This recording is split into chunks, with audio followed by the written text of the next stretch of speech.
Well, this might be kind of tough, like it's a wonderful film, but if you had to pick like one scene that's kind of like an essential moment for the film, what do you think it would be?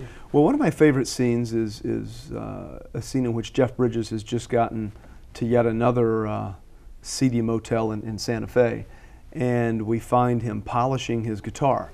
He's taking care of the one thing that has given him so much in life, and he treats that guitar better than he does his own son, himself, or some of the marriages that he's had, the many marriages he's had. And then he sits back in his chair, and you can almost see the roadmap on Jeff's face, where he's been, what his life is like, and where he may be headed. And there's no dialogue or music. It's just a distant train whistle. And that seems to sum up the character in a short amount of time. Oh, that's great. Well, one of my personal favorite scenes we actually have a clip of with us today is the scene where Janie is talking to Bad Blake on the bed while he's composing The Weary Kind, which is, of course, is a great scene. song. Yeah. Is there anything else you'd like to tell us about it before we show it? Well, it's, yeah, I will say that due to a very short shooting schedule, I had to shoot all that stuff first.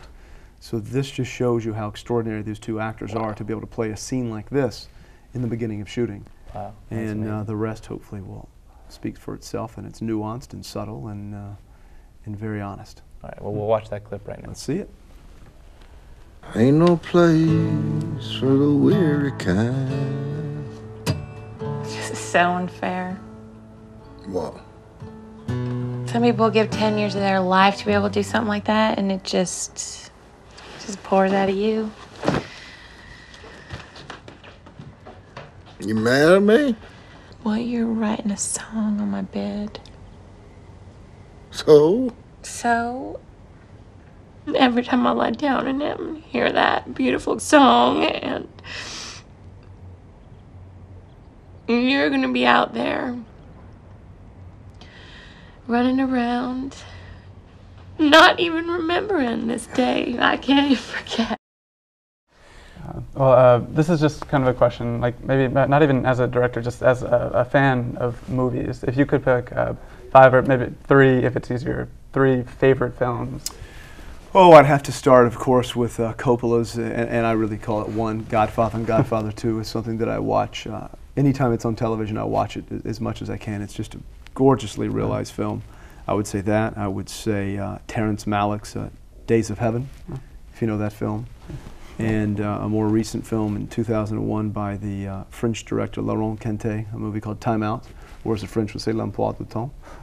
I would say those are among my favorites. Wow. Well, I understand we're almost out of time, so for our last question, if you could tell us, if any, some people out there watching are probably want to become directors or writers, do you have any advice for people trying to get into the business? Yeah, really, I think you should just observe as much human behavior as you can. Understand what it's like to be human and be able to tell very truthful, honest stories, because people always respond to those. Aside from that, you probably would need a mentor like I have in Robert Duvall, who helps get your pictures made. But it takes a lot of perseverance and persistence, and really understand what it's like to tell a story, whether it's in a play, whether it's writing a short story, or writing a screenplay for the novel. And if you do that, and if you watch the masters, I wanted this film to evoke the films of the 1970s, Malick and Hal Ashby and Bogdanovich, Coppola. And I never went to film school, never read a screenwriting manual, took a screenwriting class, but I would watch their films with the sound off. And that would help me then understand how to tell a story with just the dolly and the frame and the lens.